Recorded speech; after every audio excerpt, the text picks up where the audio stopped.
अनंत शुद्ध तेजगण परमाकाश अखिल आत्मा पूर्ण ब्रह्म परमात्मा परम चिदाकाश परम ज्योति अखंड ज्योति अनंत पूर्ण परम चिदाकाश परम शांति स्वयं सिद्ध स्वयं प्रकाश स्वयं पूर्ण स्वस्वरूप यही सब कुछ है, इसके सिवा कुछ नहीं है। शून्यभास अनंत कोटि महाकल्पो है ही नहीं। महाचिदाकाश स्वयं प्रकाश संपूर्ण प्रकाश महाचिदाकाश ज्योति अनंत अखंड अभेद महाचिदाकाश ज्योति महातत्व महासामान्य महाचिदाकाश स्वसंवेद्य सहज निर्विकल्प महाचिदाकाश परम कैवल्य परम शांति परम चिदाकाश अनंत पूर्ण निरपेक्ष सत अनंत संपूर्ण अपरिगी निर्भ्रांत निरपेक्ष वशिष्ठ नाम निर्वाण पूर्वार्थ राउंड 41मो राउंड।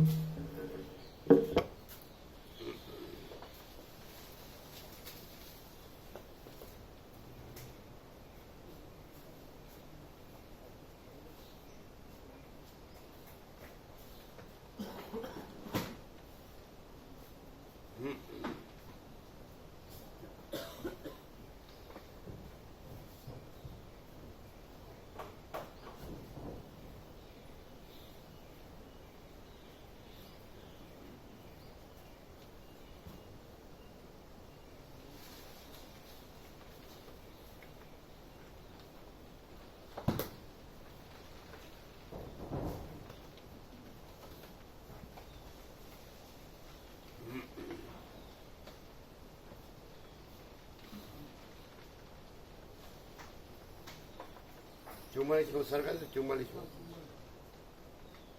43मो में वहाँ चलो ना।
વાર છે એમને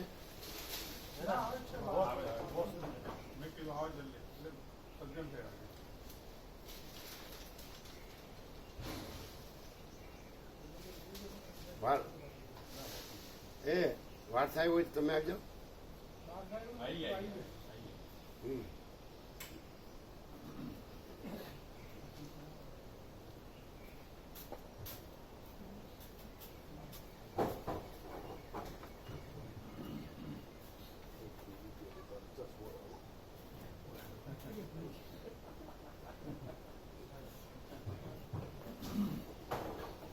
મારા વગર સૂર્યનારાયણ ભગવાન નહીં ઉગે.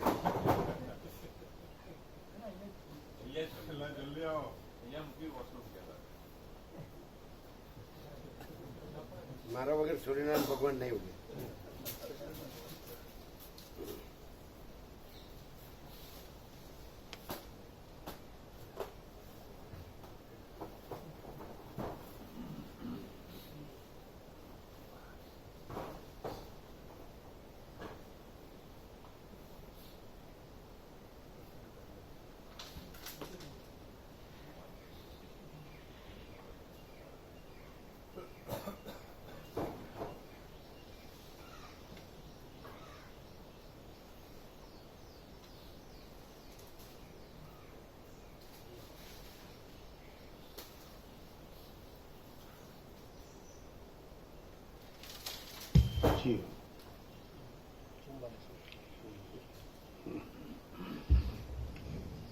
તમારી બુક નથી? તમારી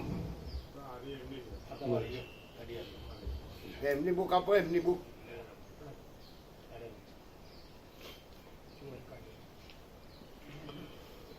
આદ્ય પરબ્રહ્મ સદગુરુ દેવ કી જય.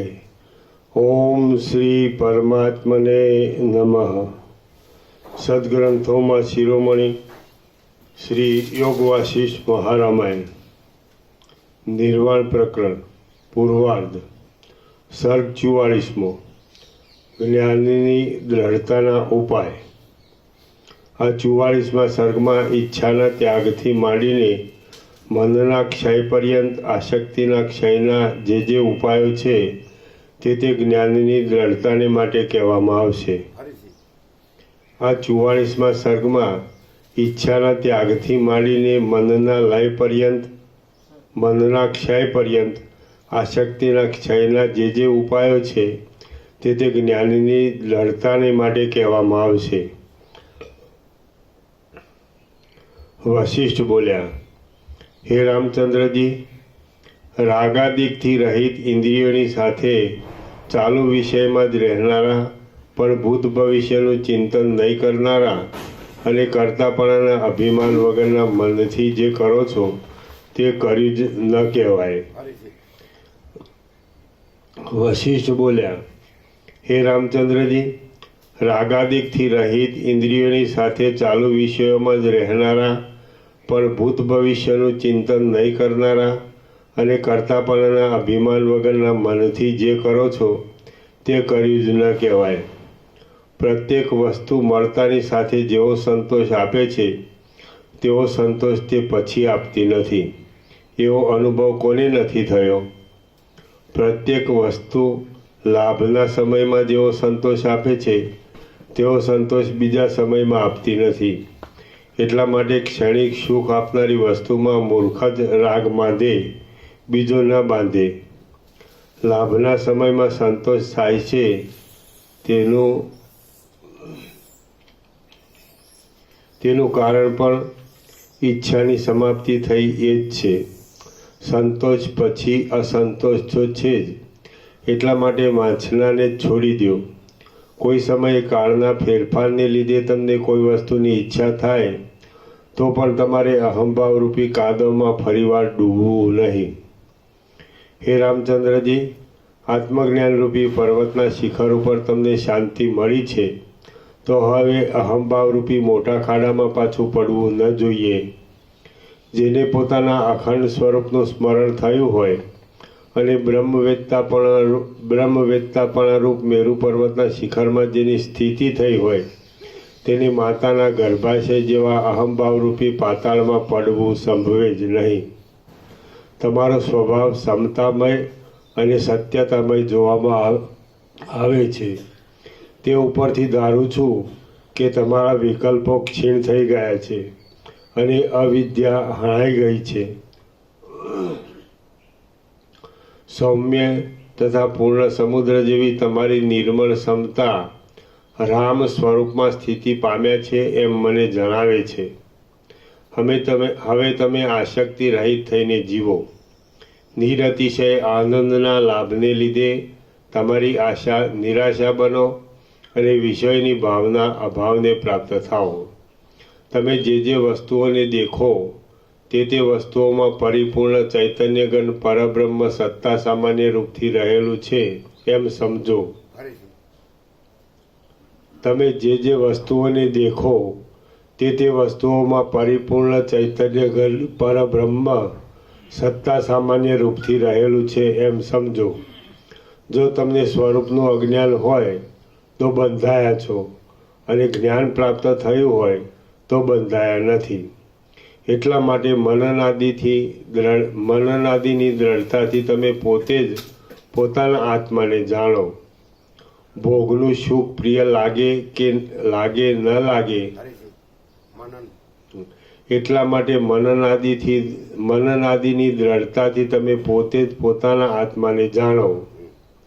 ભોગનું સુખ પ્રિય લાગે ન લાગે, અને પ્રારબ્ધથી પ્રાપ્ત થયેલું દુઃખ પણ પ્રિય લાગે, એવી આકાશના જેવી કોમળ જે ક્ષમતા તે જ વાસના રહિતપણું છે એમ સમજો. ફરીથી.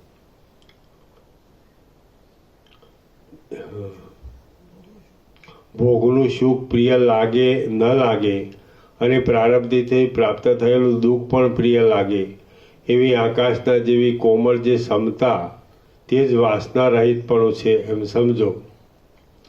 જો અંદર વાસના નહીં હોય અને ઇન્દ્રિયોથી ક્રિયાઓ કર્યા કરશો તો સેંકડો આઘાતો થયા છતાં આકાશની જેમ વિકારવશ થશો નહીં. જ્ઞાતા, જ્ઞાન તથા જ્ઞેય ઇત્યાદિ ત્રિપુટીઓને તથા દુઃખને પણ આત્માની સાથે એક કરી દઈને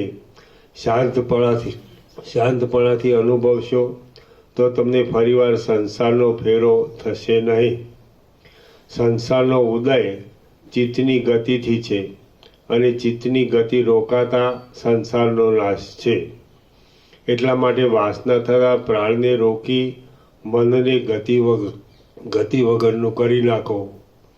સંસારનો ઉદય પ્રાણની ગતિથી છે, અને ચિત્તની ગતિ રોકાતા સંસારનો નાશ છે. એટલા માટે પ્રાણને અભ્યાસથી અને પ્રયોગથી ગતિ રહિત કરો. અજ્ઞાન આવવાથી કર્મોનો આરંભ થાય છે, અને અજ્ઞાનનો નાશ થવાથી કર્મો મટી જાય છે. એટલા માટે બળાત્કાર કરી ગુરુથી, શાસ્ત્રાર્થથી તથા સંયમથી અજ્ઞાનને દૂર કરો. જેમ આકાશમાં વાયુના અને રજના ચલનથી મલિનતા ઉઠે છે, તેમ ચૈતન્યમાં ચિત્તના ચલનથી આ અનર્થરૂપ જગત ઉઠેલું છે. જેમ અનેક છિદ્રોમાં પેઠેલા સૂર્યના પ્રકાશના અને ભીતના સંબંધી વિચિત્ર રંગો દેખાય છે, તેમ દ્રશ્યોના અને મનના સંબંધથી આ જગત દેખાય છે. વિષયોનો અને મનનો સંબંધ ન થાય તો જેમ ચિત્રમાંના પુરુષોને જગત ભાસતું નથી, તેમ જીવતા પુરુષોને જગત ભાસે નહીં. જેમ જળના ચલનથી ઉઠેલી લહેરી જળ શાંત થતાં આપોઆપ શમી જાય છે, તેમ ચિત્તના ચલનથી ઉઠેલી માયા ચિત્ત શાંત થતાં આપોઆપ શમી જાય છે. વાસનાના ત્યાગથી, બોધથી અથવા પ્રાણના રોદનથી ચિત્ત ગતિ વગરનું થઈ જાય તો પછી સંસારનો સંભવ કેમ રહે? વાસનાના નિરોધથી અથવા પ્રાણના નિરોધથી ચિત્ત પોતાનો સ્વભાવ ભૂલી જાય છે, અને ચિત્તનો જે પોતાનો સ્વભાવ ભૂલી જવો તે જ પરમપદ છે. વિષયોનો તથા ઇન્દ્રિયોનો સંબંધ થતાં જે સુખ પ્રાપ્ત થાય છે તે વાસ્તવિક રીતે જોતા બ્રહ્મ સુખ જ છે.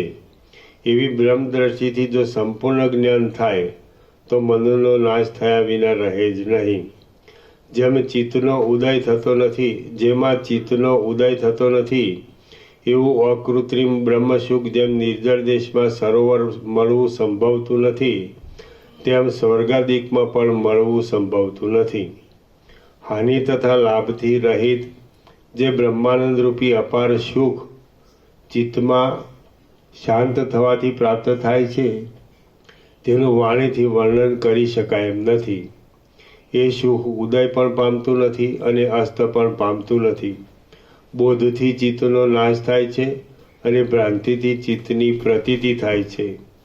જેમ બાળકની આગળ કલ્પના માત્રથી વેતાળ ખડો થાય છે, તેમ ખોટી સમજણથી આપણી આગળ આ સંસારરૂપ મોહ ખડો થયો છે. જેમ તાંબા પર સોનાનો પટ દેવામાં આવે તો તે તાંબુ દેખાતું નથી, તેમ જ્ઞાનીઓનું ચિત્ત વિદ્યમાન છતાં પણ બોધરૂપ પટ દેતાની સાથે જ નહીં જેવું થઈ જાય છે. જ્ઞાનીનું જે ચિત્ત તે ચિત્ત કહેવાતું નથી, પણ સત્વ કહેવાય છે. જેમ તાંબુ સોનાના પટને લીધે બીજા નામવાળું તથા બીજા રૂપવાળું થઈ જાય છે, તેમ ચિત્ત બોધને લીધે બીજા નામવાળું તથા બીજી સ્થિતિવાળું થઈ જાય છે. ચિત્તનું જે ભ્રાંતિથી બીજપણું છે તે ન રહે, એટલે ચિત્તનો લય થયો સમજવો. જે પદાર્થ હોય તેનો પૂરેપૂરો નાશ થવો સંભવતો જ નથી. એટલા માટે બોધથી ચિત્તનું ભ્રાંતિઓથી રહિતપણું થાય એ જ ચિત્તનો નાશ છે. વિકલ્પવાળા ચિત્ત આદિ પદાર્થો સસલાના શિંગડાની પેઠે જ છે.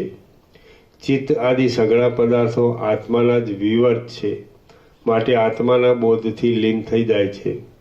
સત્વપણાને પામેલું ચિત્ત જગતની સ્થિતિમાં કેટલાક કાળ સુધી ચોથી અવસ્થા કૌંસમાં સમાધિમાં વિહાર કરીને પછી તુર્યાતીત થઈ જાય છે. હે રામચંદ્રજી, જે અખંડ અને ભરપૂર બ્રહ્મ છે તે જ અનેક ભુવનોરૂપી ભ્રાંતિઓના સમૂહ રૂપે દેખાય છે. બ્રહ્મ એક છતાં પણ સર્વાત્મપણાથી અનેક રૂપે દેખાય છે, માટે બ્રહ્મ વિના બીજું કાંઈ હોવું સંભવતું જ નથી. જેમ હૃદયમાં મનોરથથી કલ્પાયેલા નગરો વગેરે પદાર્થો હૃદયમાં રહી શકતા નથી, તેમ આ જગતનો વાસ છિદ્ર વિનાના ચૈતન્ય બ્રહ્મમાં અસંભવ હોવાને લીધે મુદ્દલ છે જ નહીં. શ્રી યોગ વાસિષ્ઠ મહારામાયણમાં નિર્વાણ પ્રકરણનો પૂર્વાર્ધનો ચિત્ત સત્તા સૂચન નામનો સર્ગ 44મો સમાપ્ત. સર્ગ 45મો પરબ્રહ્મનું બીલા રૂપે વર્ણન. આ 45મા સર્ગમાં નિરતિશય આનંદરૂપ પરબ્રહ્મનું બીલા રૂપે વર્ણન કરવામાં આવશે. વશિષ્ઠ બોલ્યા, હે રામચંદ્રજી, આ વિષયમાં બોધને માટે વિસ્મયનો ઉલ્લાસ કરનારી અને રમણીય એક અપૂર્વ કથા કહું છું, તે સાંભળો.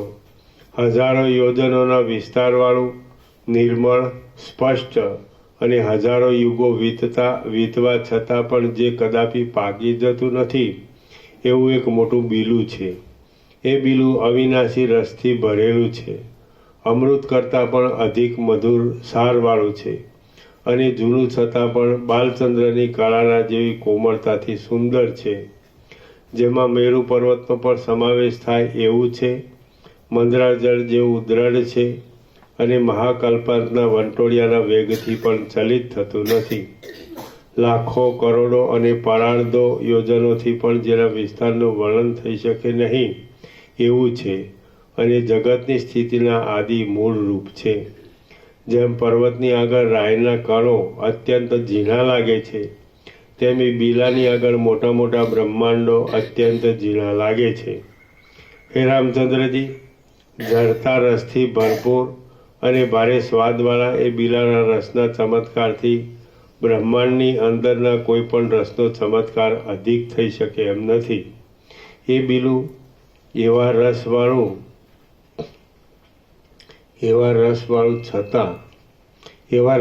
છતાં પણ પાકીને કદી પડતું નથી અને સર્વદા પાકેલું છતાં પણ જૂનું થતું નથી.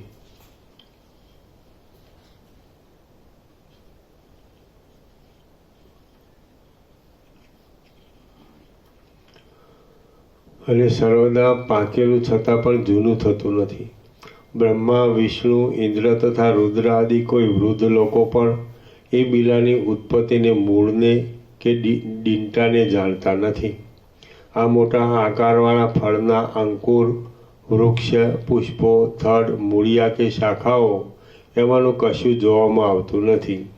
એ પિંડાત્મક ઘાટા આકારવાળા અને લાંબા વિસ્તારની જાડાઈવાળા ફળનું ઉત્પત્તિ કે વિકારાદિ પરિણામ પણ જોવામાં આવતું નથી.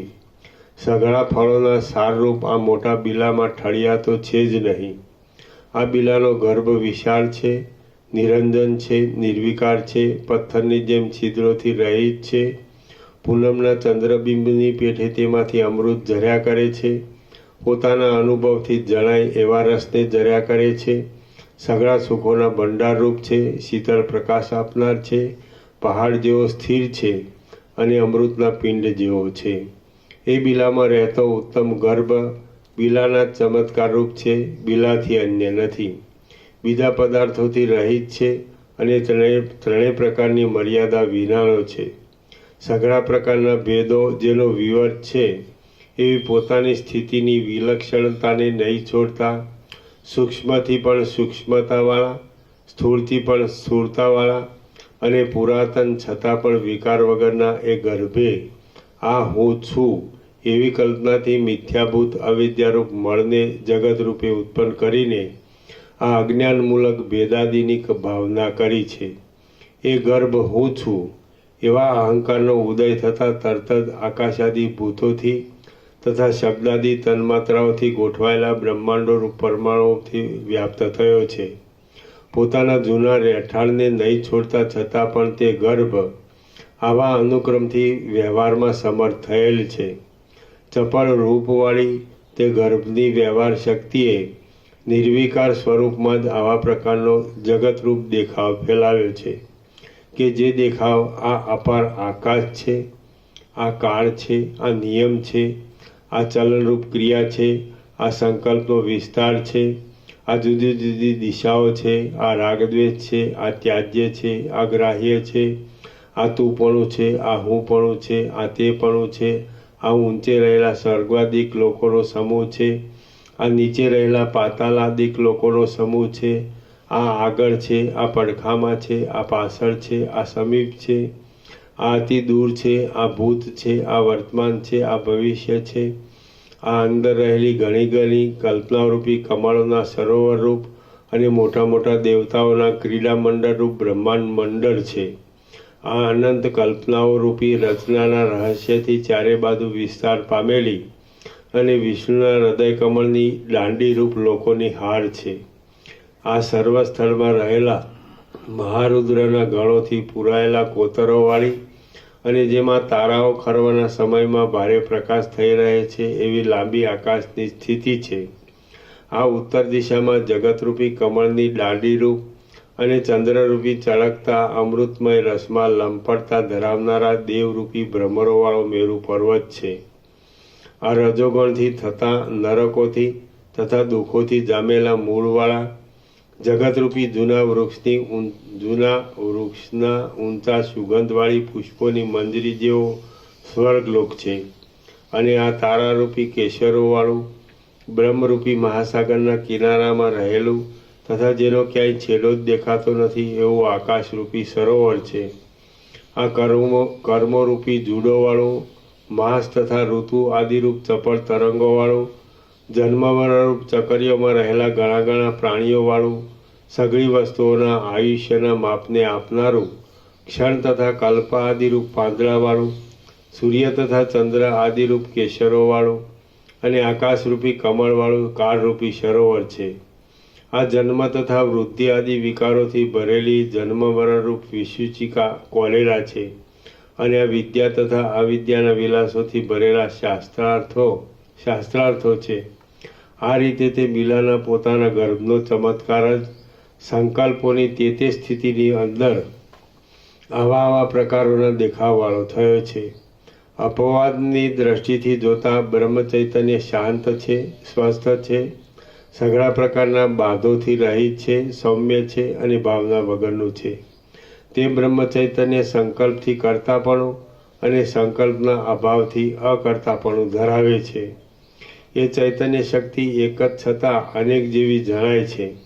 અનેક રૂપવાળી જણાતા છતાં એક જ છે.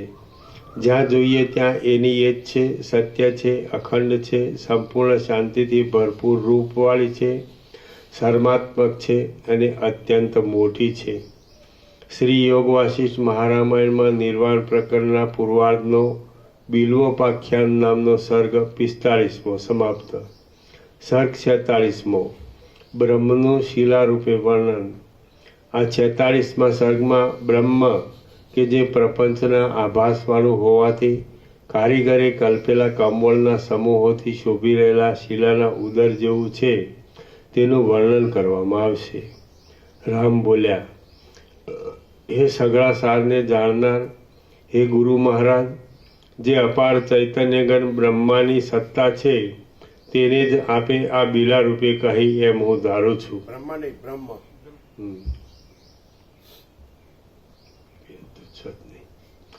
જે અપાર ચૈતન્યગણ બ્રહ્મની સત્તા છે તેને જ આપે આ બીલા રૂપે કહી એમ હું ધારું છું. આ સઘળું અહંતા આદિ જે ફેલાયું છે તે બ્રહ્મના ગર્ભરૂપ જ છે. દ્વિત્વ કે એકત્વની કલ્પનારૂપ ભેદ જરા પણ નથી. વશિષ્ઠ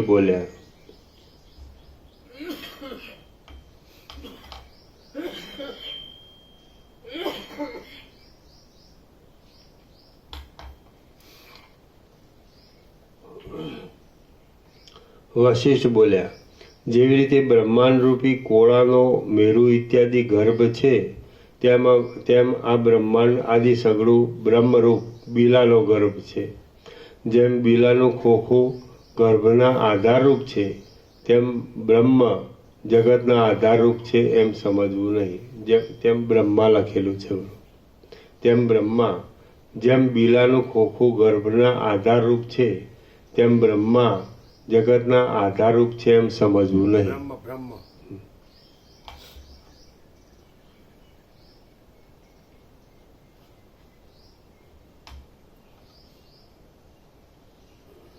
જેમ ગર્ભ બીલાનું પરિણામ છે તેમ જગત બ્રહ્મનું પરિણામ નથી. જો જગત બ્રહ્મનું પરિણામ હોય તો પરિણામ પામનારા બ્રહ્મનો વિનાશ માનવો પડે, પણ એ વિનાશ કદી સંભવતો નથી. જેમ મરીમાં તીખાસરૂપ ચમત્કાર રહ્યો છે તેમ ચૈતન્યમાં આ જગતરૂપ ચમત્કાર રહ્યો છે.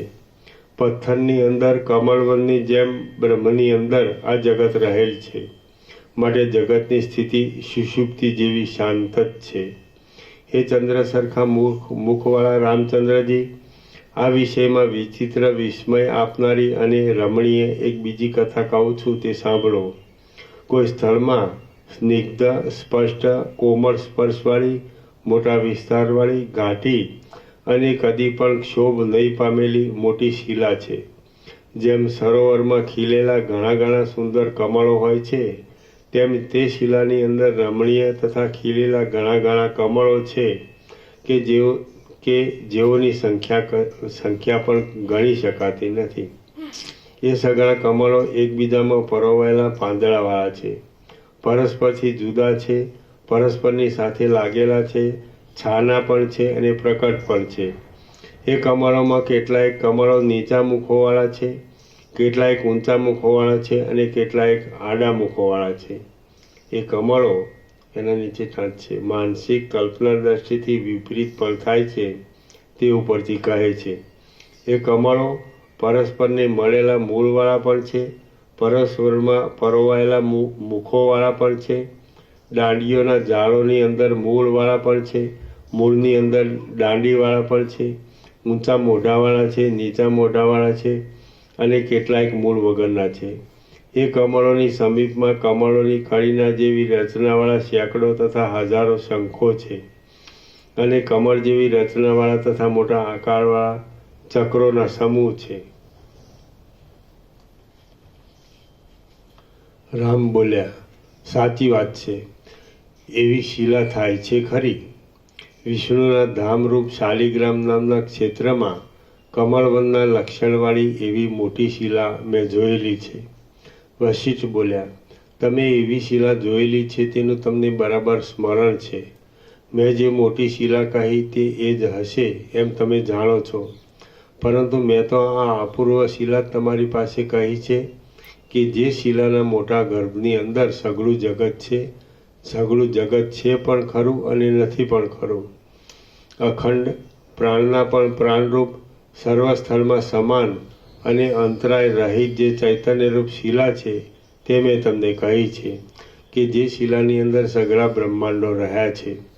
ગાઢાપણું, એકાત્મપણું, કુટસ્થપણું તથા અભેદ્યપણું ઇત્યાદિ ગુણોને લીધે એ ચૈતન્ય શિલા સમાન જ છે.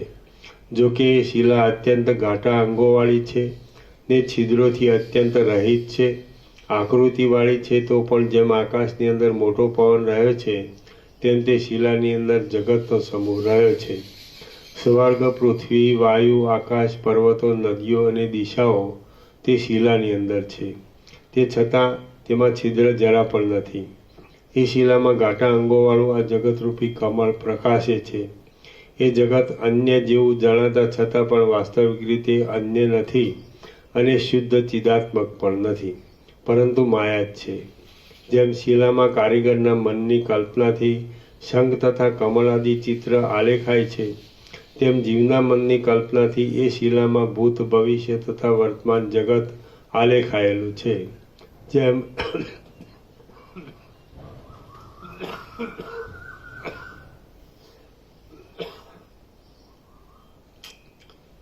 જેમ કોતરાય વગરની શિલામાં કારીગરના મનની કલ્પનાથી પૂતળી ખડી થાય છે, તેમ ચૈતન્યરૂપ શિલામાં જીવના મનની કલ્પનાથી સઘળું જગત ખડું થયું છે કે જે સાચા જેવું જણાય છે.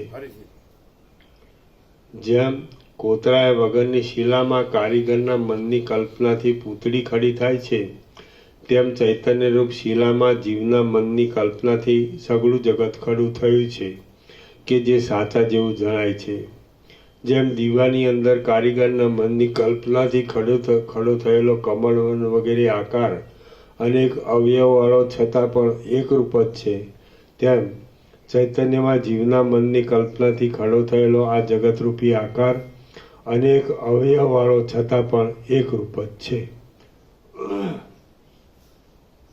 જેમ કમળવન શિલાથી જુદું ન હોવા છતાં પણ જુદી આકૃતિવાળું જણાય છે, તેમાં જગત પણ ચૈતન્યથી જુદું નથી છતાં જુદી આકૃતિવાળું જણાય છે. જેમ શિલાની અંદર ચક્રો તથા કમળો સુષુપ્તિ જેવી અવસ્થાથી રહે છે, તેમ ચૈતન્યની અંદર આ બ્રહ્માંડો સુષુપ્તિ જેવી અવસ્થાથી રહેલ છે. જેમ શિલાની અંદર કમળોની પંક્તિ અને મરીની અંદર તિકાશ પણ ઉદય પામતી નથી અને અસ્ત પણ પામતી નથી, તેમ ચૈતન્યમાં આ સૃષ્ટિ ઉદય પણ પામતી નથી અને અસ્ત પણ પામતી નથી. જેમ પતિવ્રતા સ્ત્રીના મનમાં તેનો પતિ રહે છે અને બિલામાં ગર્ભ રહે છે, તેમ ચૈતન્યમાં અનંત વિકારોથી ભરેલી બ્રહ્માંડોની મંડળી રહી છે.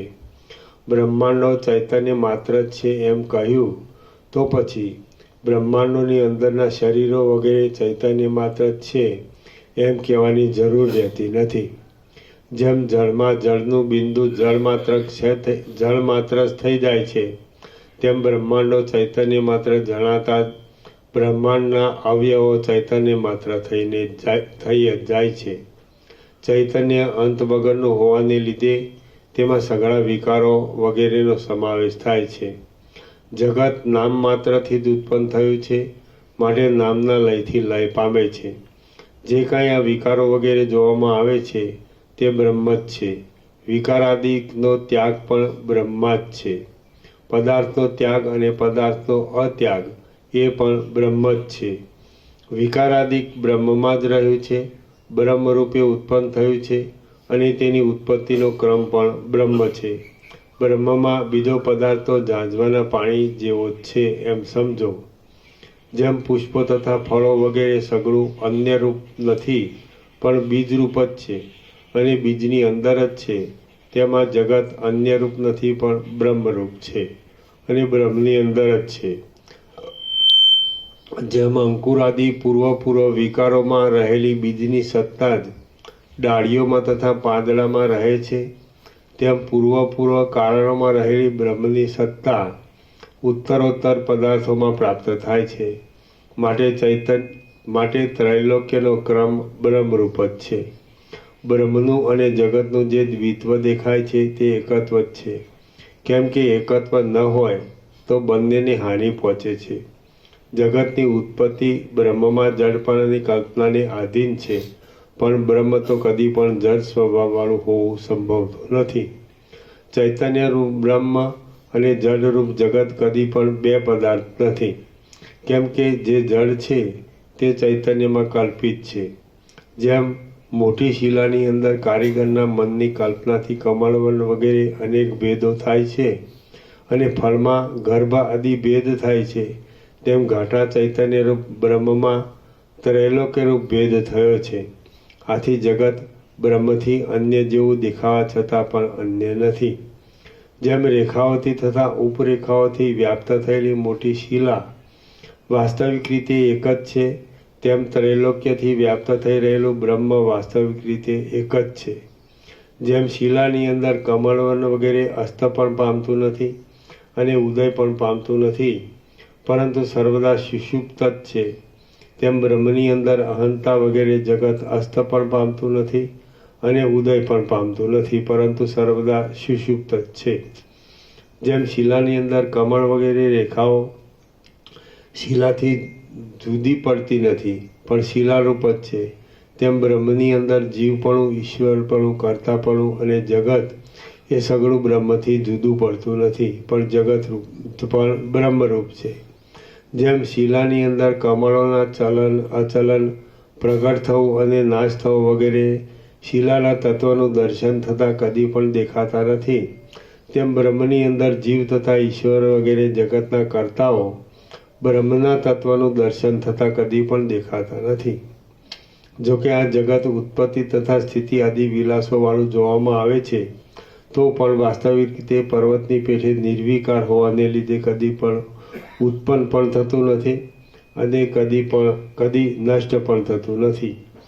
જેમ એક જ શિલામાં જુદા જુદા કારીગરોની પરસ્પરથી વિરુદ્ધ માનસિક કલ્પનાઓ થતાં પણ શિલા એકરૂપ જ રહે છે, તેમ બ્રહ્મમાં જુદા જુદા જીવોની પરસ્પરથી વિરુદ્ધ કલ્પનાઓ થતાં પણ બ્રહ્મ એક જ રૂપ રહે છે.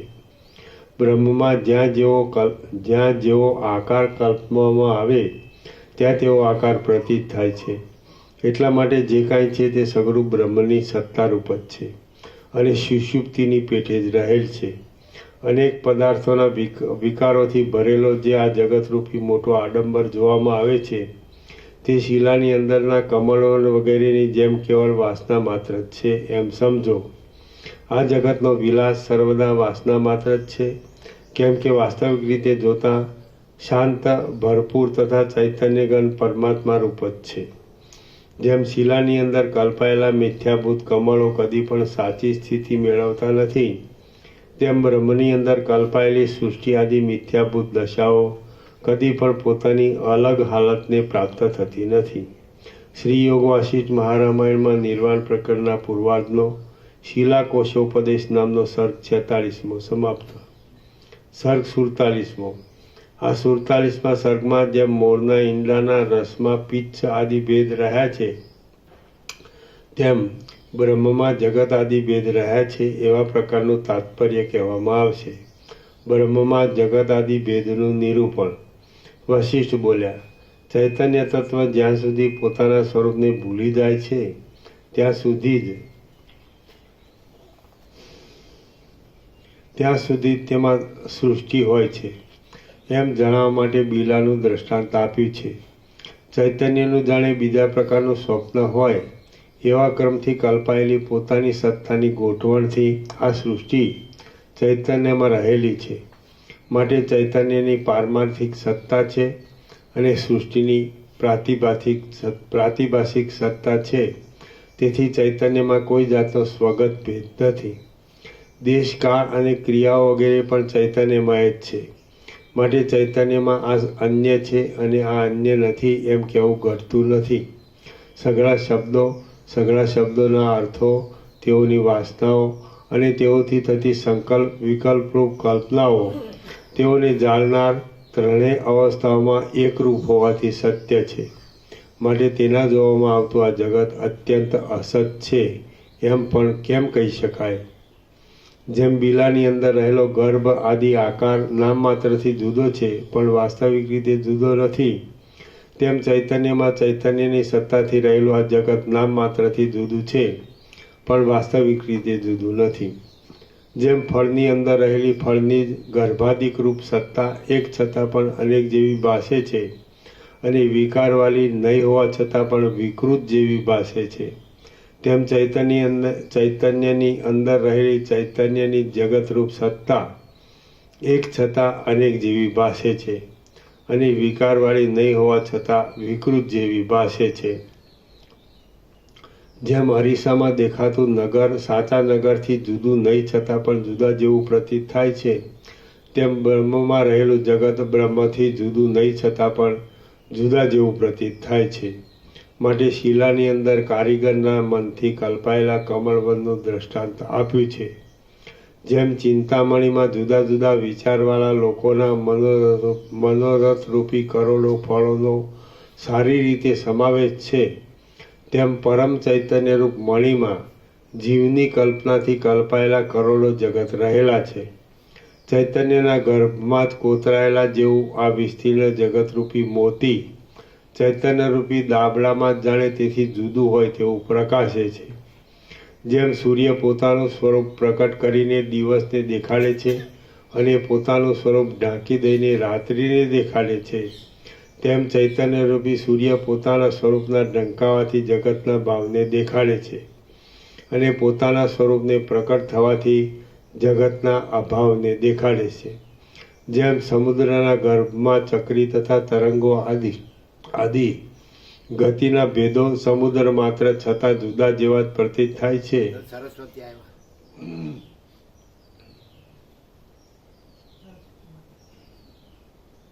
ને એ સાંભળે છે.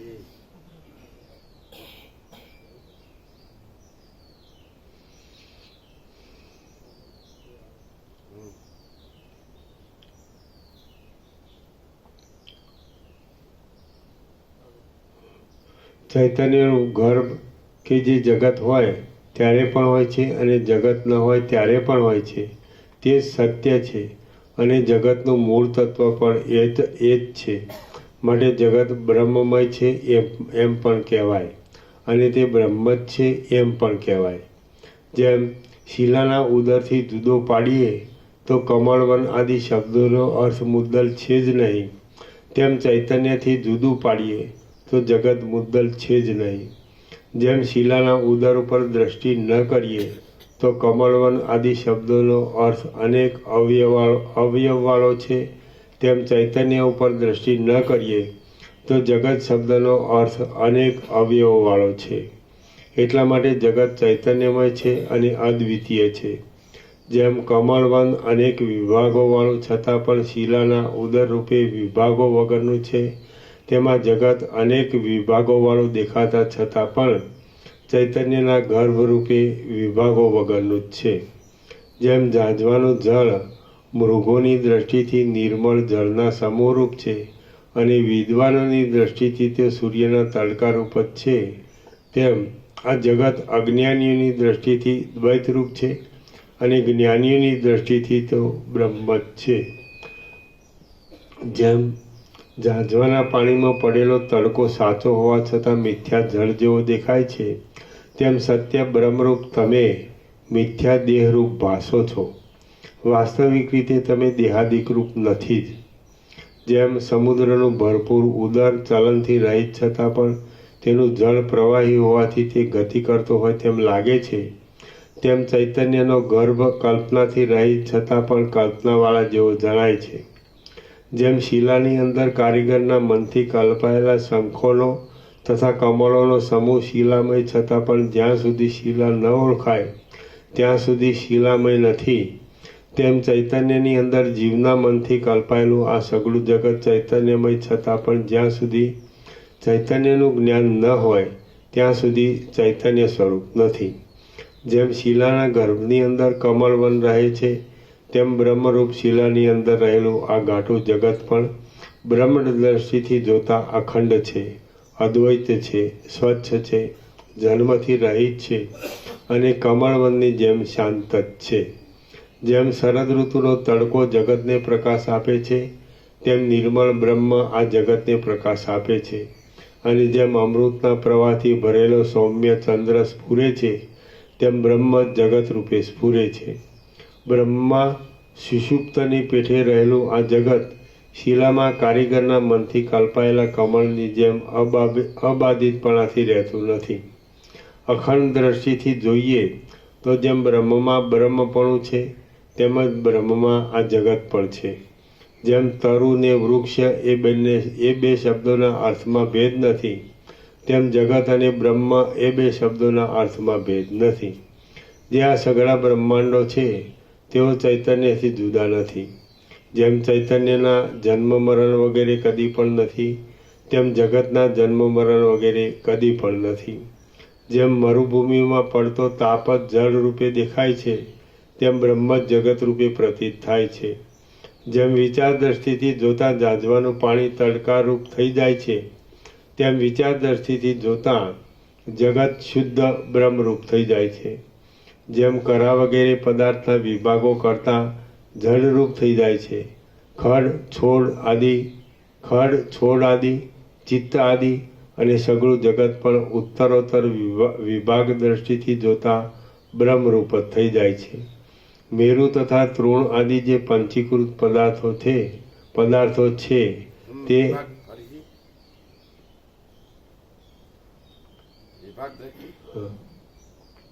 ઉત્તરોત્તર વિભાગ દ્રષ્ટિથી જોતાં વિભાગ રહિત દ્રષ્ટિ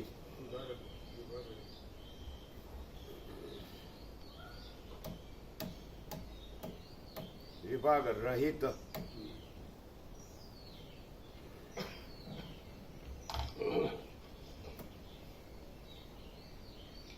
પણ ઉત્તરોત્તર વિભાગ રહિત દ્રષ્ટિથી જોતાં બ્રહ્મરૂપ જ થઈ જાય છે. મેરુ તથા તૃણ આદિ જે પંચીકૃત પદાર્થો છે, પંચીકૃત એટલે 5 મહાભૂતોનો બનેલો પદાર્થ. જગતમાં દેખાતા સર્વ પદાર્થો આકાશ, વાયુ, તેજ, જળ અને પૃથ્વીના બનેલા છે. મેરુ તથા તૃણ આદિ જે પંચીકૃત પદાર્થો છે તે અપંચીકૃત ભૂતોનો સમૂહ છે. જે અપંચીકૃત ભૂતો છે તે ચિત્ત છે અને જે ચિત્ત છે તે બ્રહ્મ જ છે. એવા ક્રમથી સ્થૂળ પદાર્થનો ક્રમે વિચાર કરતા અંતે જે રૂપ બાકી રહે છે તે બ્રહ્મ છે. સૂક્ષ્મપણામાં પદાર્થનું જે મૂળ તત્વ હોય છે તે મૂળ તત્વ તે પદાર્થના સ્થૂળપણામાં વધારે સ્પષ્ટ દેખાય છે. તે પ્રમાણે જગત ચિત્તરૂપ સૂક્ષ્મપણામાં જે બ્રહ્મરૂપ મૂળ તત્વ છે તે મૂળ તત્વ વિદ્વાનોને જગતના સ્થૂળપણામાં અધિક સ્પષ્ટ દેખાય છે. જેમ પરમાણુ રૂપે રહેલી રસ શક્તિ સ્થૂળ જળમાં સ્પષ્ટ જણાય છે, તેમાંથી સૂક્ષ્મ બ્રહ્મ શક્તિ સ્થૂળ જગતમાં અતિ સ્પષ્ટ જણાય છે. જેમ રસ શક્તિ એક જ છતાં અખંડ ખડ, છોડ, લતાઓ તથા સ્થૂળ જળ વગેરે અનેક પ્રકારથી ઉદય પામે છે, તેમ બ્રહ્મપણું એક જ છતાં જગત સંબંધી પદાર્થો રૂપે અનેક પ્રકારથી ઉદય પામે છે. જેમ નીલ, પિત્ત આદિ રૂપોની વિચિત્રતાઓમાં અતિ સૂક્ષ્મપણારૂપ રૂપ સામાન્ય એક જ છે, તેમજ શબ્દ આદિ ગુણોમાં અતિ સૂક્ષ્મપણાવાળી બ્રહ્મ સત્તા એક જ છે. જેમ મોરના મૂળ તત્વરૂપ ઈંડાના રસમાં પીંછાઓનો સમૂહ, પાંખો તથા કઠણપણું હોય છે, તેમ મેરુ આદિ પદાર્થો પોતાના મૂળ તત્વરૂપ ચિત્તમાં છે અને ચિત્ત પોતાના મૂળ તત્વરૂપ બ્રહ્મમાં છે. જેમ મોરના ઈંડાના રસમાં વિચિત્ર પીંછાઓનો સમૂહ છે, તેમ મૂળ તત્વરૂપ બ્રહ્મમાં આ સઘળું જગત છે. જેમ ઈંડાના રસ અને મોર બે દ્રષ્ટિથી જોતા જુદા છે, તેમ બ્રહ્મ અને જગત ભેદ દ્રષ્ટિથી જોતા ભિન્ન છે. જેમ ઈંડાનો રસ અને મોર બે દ્રષ્ટિથી જોતા ભિન્ન છે, પણ વિચાર દ્રષ્ટિથી જોતા એક જ છે, તેમ બ્રહ્મ અને જગત ભેદ દ્રષ્ટિથી જોતા ભિન્ન છે, પણ વિચાર દ્રષ્ટિથી જોતા એક જ છે. બ્રહ્મની અદ્વૈત સત્તા પારમાર્થિક છે અને જગતરૂપ બ્રહ્મની દ્વૈત સત્તા પ્રાતિભાષિક છે. જો જગતની તથા બ્રહ્મની સત્તા સરખી હોય તો વિરોધ આવે છે, પણ બ્રહ્મની પારમાર્થિક સત્તા અને જગતની પ્રાતિભાષિક સત્તા માનવાથી કશો વિરોધ આવતો નથી. કાર્યોનું તથા કારણોનું જે મૂળ તત્વ છે તે ભાવરૂપ છે અને જે ભાવ છે તે બ્રહ્મ છે એમ સમજો. બ્રહ્મની સત્તા અને જગતની સત્તા કેટલાયક સરખી માને છે, બ્રહ્મની સત્તા અને જગતની સત્તા કેટલાયક સરખી માને છે, પણ તે સંભવિત નથી.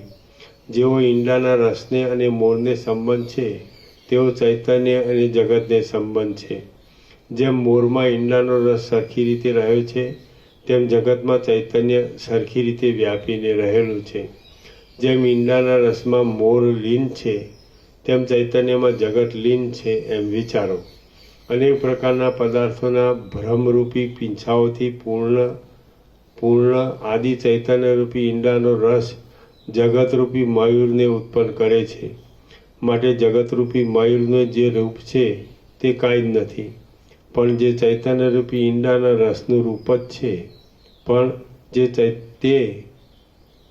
માટે જગતરૂપી મયુરનું જે રૂપ છે તે કાંઈ જ નથી, પણ તે ચૈતન્યરૂપી ઈંડાના રસનું રૂપ જ છે. જેમ મોર વાસ્તવિક રીતે ઈંડાના રસની સત્તાથી ભિન્ન સત્તાવાળો નથી, તેમ જગત વાસ્તવિક રીતે બ્રહ્મની સત્તાથી ભિન્ન સત્તાવાળું નથી. માટે બ્રહ્મનો અને જગતનો ભેદ સંભવે જ કેમ? શ્રી યોગ વાસિષ્ઠ મહારામાયણમાં નિર્વાણ પ્રકરણના પૂર્વાર્ધનો ચિદઘનોપદેશ નામનો સર્ગ 47મો સમાપ્ત. સર્ગ 48મો. આ 48મા સર્ગમાં જેની સત્તા, જેની સ્ફૂર્તિ અને જેનું સુખ પદાર્થોમાં પ્રતિબિંબિત થાય છે, તે બ્રહ્મનું સર્વ દ્રશ્યથી અલગ પાડીને વર્ણન કરવામાં આવશે. દ્રશ્યથી ભિન્ન બ્રહ્મનું વર્ણન. વશિષ્ઠ બોલ્યા, હે રામચંદ્રજી, પરમ તત્વ કે જેમાં ઈંડાની અંદર રહેલા મોરની જેમ આ અહંતા વગેરે તથા દિશાઓ વગેરે સઘળું ફેલાયેલું જગત ત્રણેય કાળમાં કદી ઉત્પન્ન થયું જ નથી. તે જ શુદ્ધ તત્વ ઉપરના દ્રષ્ટાંતના તાત્પર્યનો વિષય છે. જેમાં વાસ્તવિક રીતે કાંઈ પણ ઉત્પન્ન થયું નથી, તેમાં સઘળું જગત અવિદ્યાથી છે. અને તે જ તત્વ આ દેહમાં પણ પ્રાણરૂપ થઈને વિષય સંબંધી સુખો રૂપે તથા વિચિત્ર ભોગો રૂપે સ્ફુરે છે.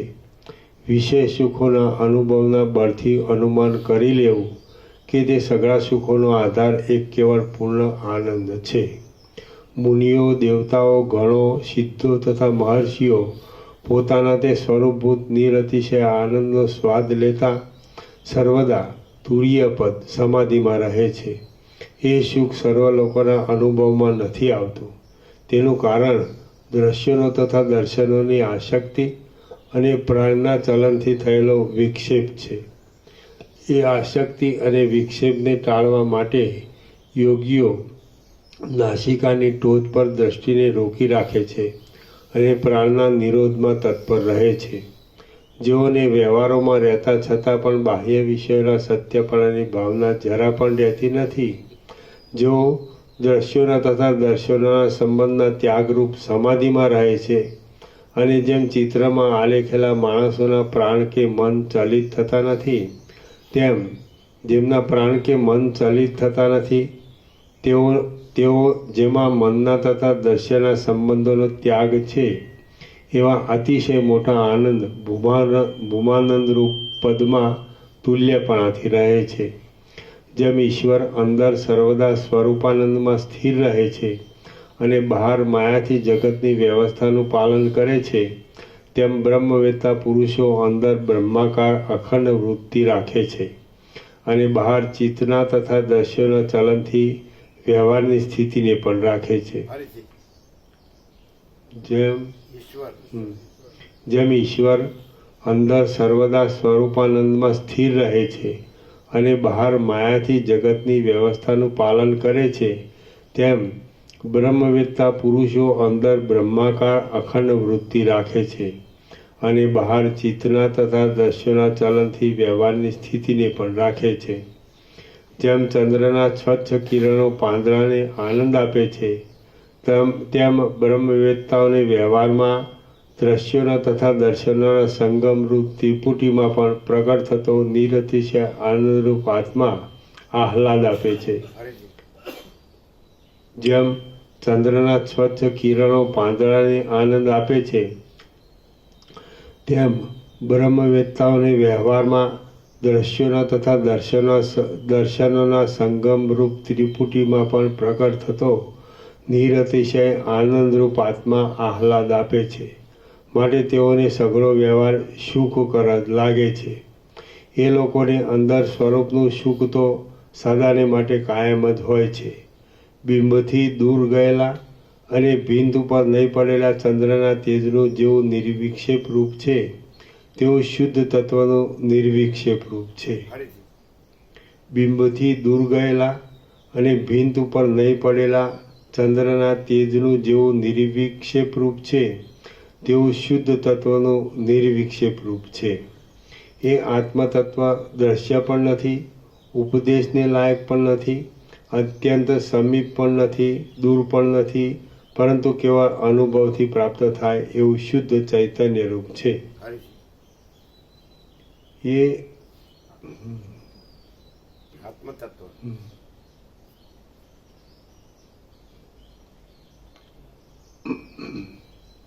બિંબથી દૂર ગયેલા અને ભીંત ઉપર નહીં પડેલા ચંદ્રના તેજનું જેવું નિર્વિક્ષેપ રૂપ છે, તેવું શુદ્ધ તત્વનું નિર્વિક્ષેપ રૂપ છે.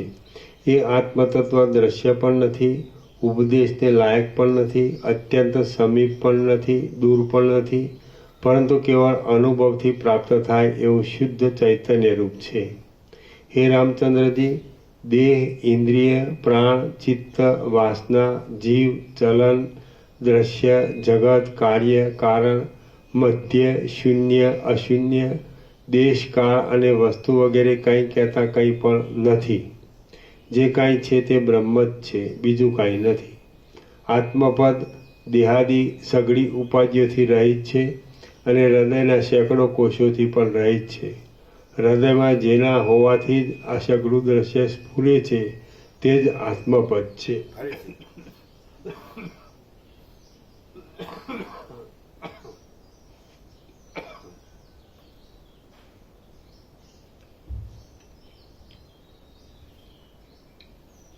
હૃદયમાં જેના હોવાથી જ આ સઘળું દ્રશ્ય સ્ફુરે છે, તે જ આત્મપદ છે. એ આત્મતત્વ માયાથી સબલ પણ નથી, પ્રલયરૂપ પણ નથી, વસ્તુ આદિરૂપ પણ નથી, અને આ લોકમાં કે પરલોકમાં વાયુ વગેરેથી થતા શોષણ વગેરે વિકારોથી કદી પણ પોતાના સ્વરૂપમાંથી ભ્રષ્ટ થતો નથી. જેમ હજારો ગડા ફૂટી જતા પણ આકાશ ખંડિત થતું નથી, તેમ હજારો દેહો જન્મતા તથા મરતા પણ સર્વના અધિષ્ઠાન રૂપ એ આત્મતત્વ ખંડિત થતું નથી. હે આત્મવેત્તાઓમાં શ્રેષ્ઠ રામચંદ્રજી, જો કે સઘળું દેહાદિક દ્રશ્ય પણ આત્મા જ છે, તો પણ કેવળ સમજણના ફેરફારને લીધે જાણે જરા જુદું હોય એમ પ્રતીત થાય છે. જો શ્રવણાદિથી વિકાસ પામેલી બુદ્ધિથી જાણવામાં આવે તો સઘળું જગત આત્મમય જ છે. તમે રાજાને યોગ્ય વ્યવહાર કરતા છતાં પણ શાંત રહો અને મમતાથી રહિત રહો.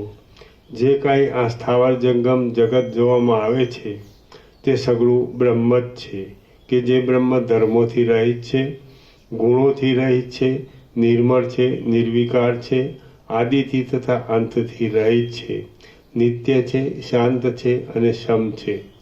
હે રામચંદ્રજી, કાળ, ક્રિયા, કરણ, કર્તા, નિદાન, કાર્ય, જન્મ, સ્થિતિ, પ્રલય અને સ્મરણ ઇત્યાદિ જે કાંઈ છે તે સઘળું બ્રહ્મ જ છે એમ આત્મદ્રષ્ટિથી જોયા કરશો તો તમને ફરીવાર પણ સંસારમાં ભ્રમણ પ્રાપ્ત થશે કે નહીં થાય. તમે સાક્ષાત બ્રહ્મરૂપ જ છો. શ્રી યોગવાસિષ્ઠ મહારામાયણમાં નિર્વાણ પ્રકરણના પૂર્વાર્ધનો બ્રહ્મૈકાત્મક પ્રતિપાદન નામનો સર્ગ 48મો સમાપ્ત. સર્ગ 49મો સંસાર વિચાર. આ 49મા સર્ગમાં વિવર્તોનું વિકારોથી વિલક્ષણપણું, અબોધથી જ અવિદ્યાનું હોવું અને બોધ થાય ત્યારે ન હોવું એ કહેવામાં આવશે. સંસાર વિચાર. રામ બોલ્યા, હે મહારાજ, વિશાળ બ્રહ્મમાં જો વિકારાદિક ન હોય તો આ જન્માદિક વિકારોનું જગત કેમ પ્રતીત થાય છે? વશિષ્ઠ બોલ્યા, હે રામચંદ્રજી, જે થયા પછી પાછી પ્રથમની સ્થિતિ પ્રાપ્ત થાય નહીં એવા સ્વરૂપનો જે ફેરફાર તે વિકારાદિક કહેવાય છે. કે જે દૂધ વગેરે પદાર્થોમાં જોવામાં આવે છે. દૂધ દહીં થયા પછી પાછું દૂધપણાને પ્રાપ્ત થતું નથી, માટે વિકારવાળું કહેવાય છે. બોધ સ્વરૂપ બ્રહ્મ તો આદિમાં, અંતમાં તથા મધ્યમાં નિર્મળ બ્રહ્મરૂપે જ રહે છે. માટે જેમ દૂધ આદિ પદાર્થોમાં વિકારીપણું છે, તેમ બ્રહ્મમાં વિકારીપણું નથી. જે વસ્તુ આદિથી અંતથી તથા વિભાગથી રહિત હોય તેમાં વિકારનો સંભવ હોય જ નહીં. આદિમાં તથા અંતમાં સમતાથી જ રહેનારા બ્રહ્મની ક્ષણ માત્રમાં જે આ જગતરૂપ વિકૃતિ જોવામાં આવે છે તે વિકૃતિ નથી, પણ વિવર્ત જ છે. વિવર્ત એટલે પ્રતિભાસ હોય તેથી ઉલટું દેખાવું તે. જ્યારે વિકૃતિ એટલે વિકાર સ્વાસ્તવિક છે. જેમ કે દૂધ દહીંનું દેખાવું બરાબર છે, જેમ કે દૂધ દહીંનું દેખાવું બરાબર છે, પણ દોરડાનો સર્પ દેખાવો તે બરાબર નથી.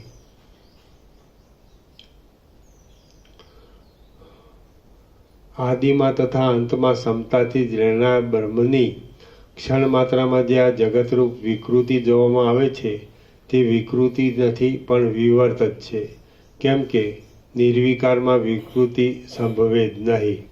બ્રહ્મમાં દ્રશ્ય નથી અને દર્શન પણ નથી, માટે જગત બ્રહ્મનો સ્પર્શ કરતું જ નથી. જે તત્વ સંબંધથી રહિત સંબંધથી રહિત અને કેવળ ચૈતન્યરૂપ છે તે જ બ્રહ્મ એ શબ્દથી કહેવાય છે.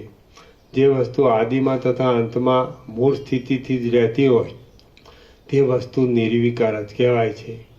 એવી વસ્તુની અંદર મધ્યમાં જે અન્યપણું દેખાય છે તે કેવળ અજ્ઞાનથી જ દેખાય છે. આત્મા તો સર્વ દેશમાં તથા સર્વકાળમાં અને આદિ અંત તથા મધ્યમાં સમાન જ છે. એ આત્મતત્વ પોતે કદી પણ અન્યપણાને પ્રાપ્ત થતું નથી. આ આત્મા રૂપથી તથા રહિતપણાને લીધે એકપણાને લીધે અને નિત્યપણાને લીધે જન્મ, વૃદ્ધિ તથા ક્ષય આદિ ભાવ વિકારોને કદી પણ વશ થતો નથી. આ આત્મા રૂપથી તથા રહિતપણાને લીધે રૂપથી તથા નામથી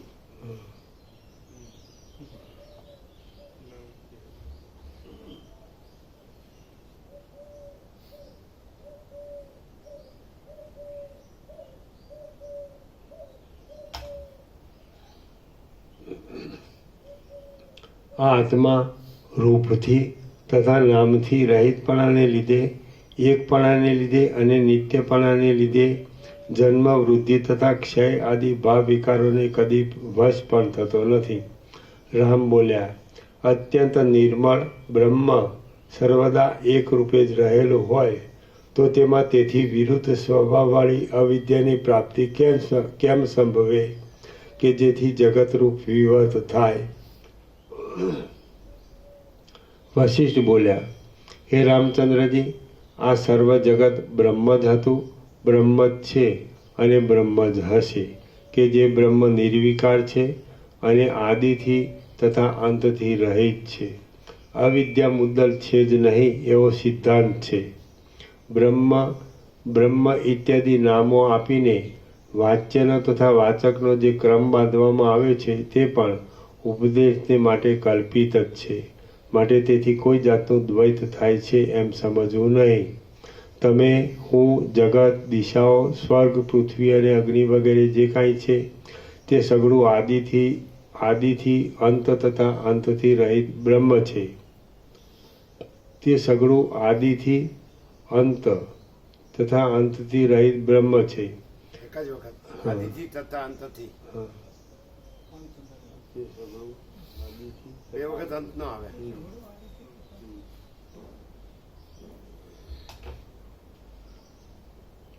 તે સગળું આદિથી તથા અંતથી રહિત બ્રહ્મ છે. અવિદ્યા જરા પણ નથી. હે રામચંદ્ર, અવિદ્યા એ કેવળ નામ માત્ર જ છે, ભ્રમ માત્ર જ છે અને મુદ્દલ છે જ નહીં એવો સિદ્ધાંત છે. અવિદ્યા કે જે મુદ્દલ છે જ નહીં તે સાચી કેમ થાય? રામ બોલ્યા, આપે ગઈકાલે કહેલા ઉપશમ પ્રકરણમાં તો અવિદ્યા છે એમ સ્વીકાર કરીને તેનો વિચાર ચલાવ્યો છે અને આજ અવિદ્યા છે જ નહીં એમ કેમ કહો છો? વશિષ્ઠ બોલ્યા, હે રામચંદ્રજી, તમે આટલા કાળ સુધી અજ્ઞાની હતા, તેથી આ અર્થ વિનાની યુક્તિઓથી તમને સમજાયા છે. આ વિદ્યા છે અને આ જીવ છે ઇત્યાદિ કલ્પનાનો ક્રમ બ્રહ્મવેત્તાઓએ અજ્ઞાની લોકોને સમજાવવા માટે જ કલ્પેલો છે. જ્યાં સુધી મન પ્રબોધ પામ્યું ન હોય ત્યાં સુધી અવિદ્યા વગેરે શાસ્ત્રીય વ્યવહારની કલ્પના વિના સેંકડો બરાડા પાડવાથી પણ તે પ્રબોધને પામે નહીં. જીવને યુક્તિથી સમજાવીને આત્મામાં જોડવામાં આવે છે. ધારેલું કાર્ય જેવું યુક્તિથી સિદ્ધ કરી શકાય છે તેવું સેંકડો યત્નોથી પણ સિદ્ધ કરી શકાતું નથી. જે પુરુષ બોધ વિના દુર્મતિ પુરુષની પાસે જે પુરુષ બોધ વિનાના દુર્મતિ પુરુષની પાસે સગળું બ્રહ્મ છે એમ બોલે તે પુરુષ ઠૂઠાને મિત્ર સમજીને તેની પાસે પોતાના દુઃખનું નિવેદન કરે છે એમ સમજવું. મૂઢને યુક્તિથી સમજાવાય છે અને સમજૂને તત્વથી સમજાવાય છે. યુક્તિથી સમજાવ્યા વિના મૂઢને સમજણ આવે નહીં. આટલા કાળ સુધી તમે અબુદ્ધ હતા, તેથી તમને યુક્તિઓથી સમજાવે છે. હવે તમે પ્રબુદ્ધ થયા છો, માટે તત્વથી સમજાવું છું. હું બ્રહ્મ છું, ત્રૈલોક્ય બ્રહ્મ છે, તમે બ્રહ્મ છો અને દ્રશ્યો પણ બ્રહ્મ છે. બીજી કોઈ કલ્પના જ નથી. માટે જેમ ઈચ્છા હોય તેમ વ્યવહાર કરો. વ્યવહારથી વાસ્તવિક બ્રહ્મપણાની હાનિ થતી નથી. આ સગળું જગત બ્રહ્મ માત્ર જ છે કે જે બ્રહ્મ સઘળી ભ્રાંતિઓના બાદના અવધિરૂપ છે, ઇન્દ્રિયો આદિથી અગમ્ય છે અને મહાચૈતન્યરૂપ છે. જે કાંઈ છે તે બ્રહ્મ જ છે એવી હૃદયમાં દ્રઢ ભાવના રાખીને વ્યવહાર કરશો તો પણ તેથી લેપાશો નહીં. હે રામચંદ્રજી, તમે ઊભા રહેતા, ચાલતા, શ્વાસ લેતા અને સૂતા પણ હૃદયમાં હું સ્વયં પ્રકાશ, ચેતન અને વ્યાપક પરમાત્મા છું એવો અનુભવ કર્યા કરો. તમે મમતા વિના, અહંકાર વિના અને સારી પેઠે બુદ્ધિમાન હો તો શાંત સર્વ પદાર્થોમાં રહેલ અને જ્ઞાન સ્વરૂપ બ્રહ્મરૂપ થાઓ. આદિથી તથા અંતથી રહિત અને સ્વયં પ્રકાશ જે પરમપદ છે તે તમે જ છો. તમે સર્વવ્યાપક છો, એકરૂપ છો અને શુદ્ધ બોધમય છો. બ્રહ્મ, આત્મા, તુર્ય, અવિદ્યા તથા પ્રકૃતિ ઇત્યાદિ શબ્દોથી જે કાંઈ કહેવાય છે તે સગળું અભિન્ન સદરૂપ જ છે. જેમ સેંકડો ઘડામાં માટી એક જ છે તેમ સેંકડો પદાર્થોમાં બ્રહ્મ એક જ છે. જેમ ઘડો માટીથી જુદો નથી તેમ જગત આત્માથી જુદું નથી. ઘડો જેમ માટીમય જ છે તેમ સગળું જગત આત્મ સ્વરૂપ જ છે. જેમ પાણીની ચકરી થાય છે તેમ આત્માનો જે વિવર્ત થયો છે તે જ જગત એ શબ્દથી કહેવાય છે. એટલા માટે જે કાંઈ છે તે આત્મા જ છે. જેમ ચલણ અને પવન એ બંને નામથી જુદા છે પણ સત્તાથી જુદા નથી, તેમ આત્મા અને અવિદ્યા એ બેઉ નામથી ભિન્ન છે પણ સત્તાથી ભિન્ન નથી. આત્માનો અને જગતનો ભેદ અજ્ઞાનથી થયો છે, માટે તે બોધથી મટી જાય છે. જેમ રજ્જુમાં થયેલો સર્પ અજ્ઞાનથી સત્તાવાળો દેખાય છે તેમ આત્મામાં થયેલું જગત અજ્ઞાનથી જ સત્તાવાળું દેખાય છે.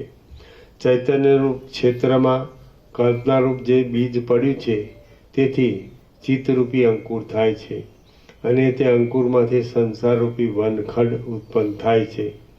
જો કલ્પનારૂપી બીજ આત્મજ્ઞાનથી બળી જાય તો પછી તે વાસનારૂપી જળથી સારી રીતે યત્નપૂર્વક સિંચાતા છતાં પણ ચિત્તરૂપી અંકુરને ઉત્પન્ન કરવામાં સમર્થ થતું નથી. જો ચૈતન્યરૂપ ક્ષેત્રમાં કલ્પનારૂપ બીજ ન પડે તો ચિત્તરૂપી અંકુરો ઉત્પન્ન થતા નથી કે જે અંકુરોમાંથી સુખ દુઃખોરૂપી ફળોવાળા શરીરરૂપી વૃક્ષો ઉત્પન્ન થાય છે. દ્વૈત અસત છે, ભ્રાંતિથી જ ગ્રહણ કરવામાં આવ્યું છે, અજ્ઞાનથી જ ઉત્પન્ન થયું છે અને બોધથી નષ્ટ થાય છે. માટે દ્વૈતને ત્યજી દો, કેમ કે તમે બોધને પ્રાપ્ત થયા છો. તમે આત્મભાવના વૈભવથી નિર્ભય સ્વરૂપ થઈ જાઓ. દુઃખ તો ત્રણેય કાળમાં નથી, એ મારો છેલ્લો ઉપદેશ છે. દુઃખ તો ત્રણેય કાળમાં નથી, એ મારો છેલ્લો ઉપદેશ છે. શ્રી યોગ વાસિષ્ઠ મહારામાયણમાં નિર્વાણ પ્રકરણના પૂર્વાર્ધનો સંસ્કૃતિ વિચાર યોગ નામનો સર્ગ 49મો સમાપ્ત. સર્ગ ઓમ ઓમ ઓમ. પ્રસાદ આપી દો.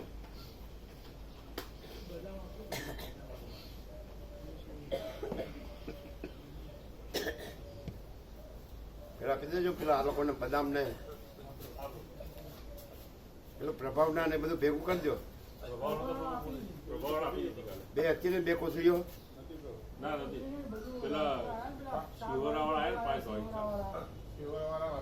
બદામ હતી ને પણ આપો આપો. બીજું જે હોય આપો.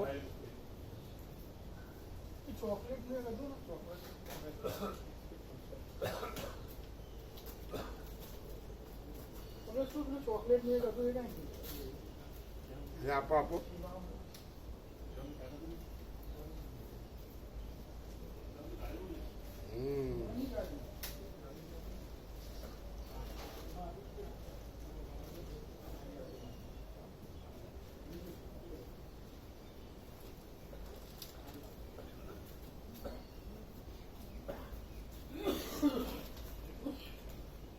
અહીંયા એ લોકોને બધાને આપેલી છે, તમારે જ લેવાની.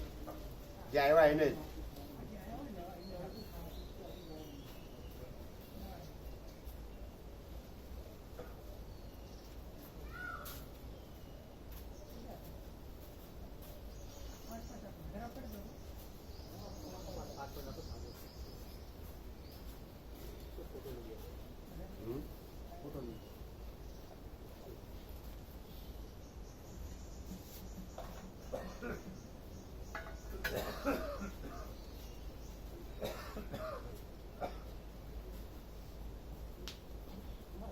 આજે ફોકસ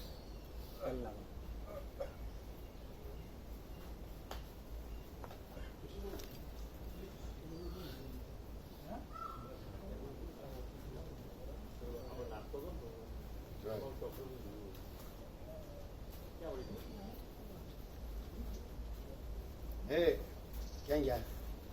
એટલે તમને લોકોને જેટલી આપી એટલી આ લોકોને આપો, આને તો ઓછી ઓછી આપી.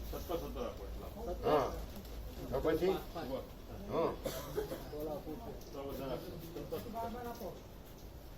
એકદમ એકદમ નેચરલ. હા દિવ્ય અલૌકિક સત્ય શિવ સુંદર. હા બરાબર. હિમાલયમાં ત્યાં આવો એવું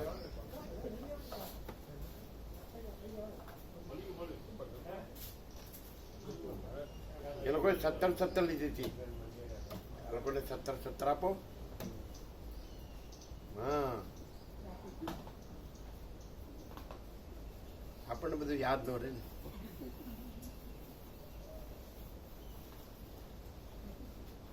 એ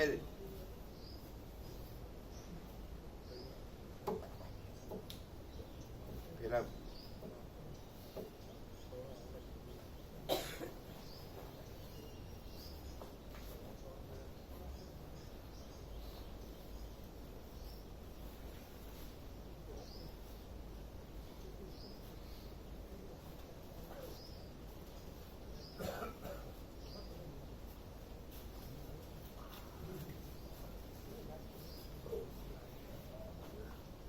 પાના નંબર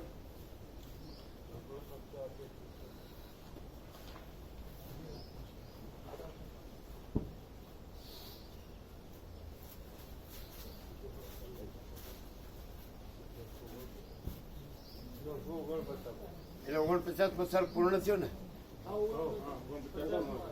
શું છે પાના નંબર? 949 પૂર્ણ થવાય. હા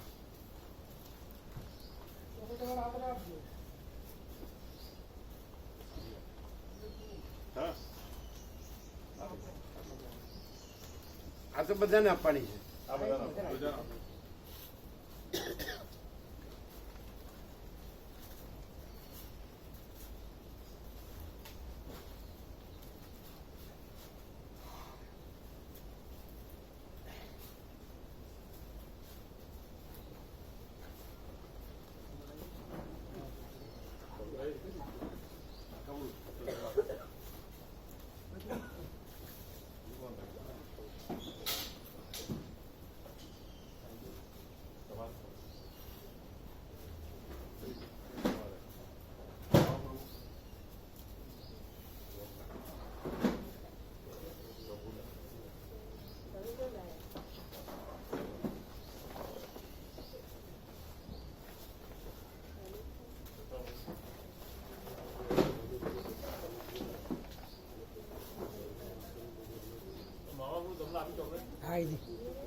949.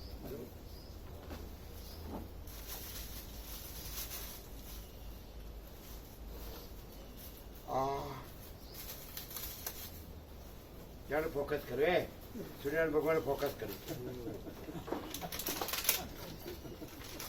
સૂર્યનારાયણ ભગવાને ફોકસ કર્યું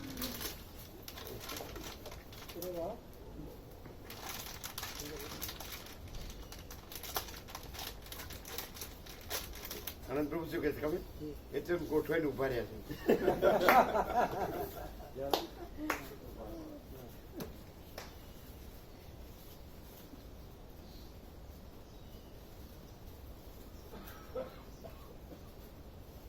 હવે પેલા કહે છે કે એક હશે એટલે હું અમે ઉભા રહીએ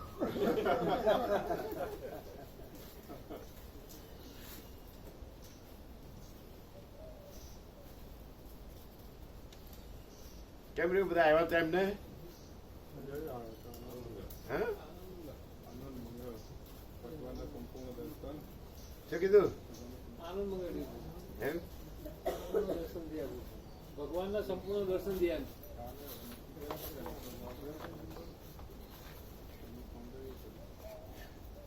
ભગવાનના સંપૂર્ણ દર્શન ભગવાનનું સંપૂર્ણ આનંદ મળે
બધી લાઈટો બંધ કરો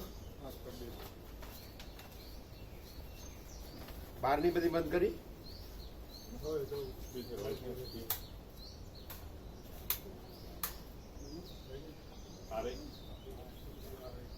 હા પછી બહારની બધી બંધ છે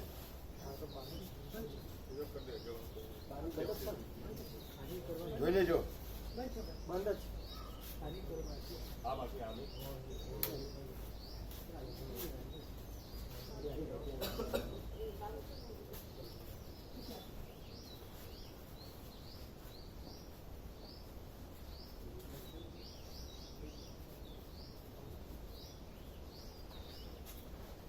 શું કે છે બધા કેમ રહ્યું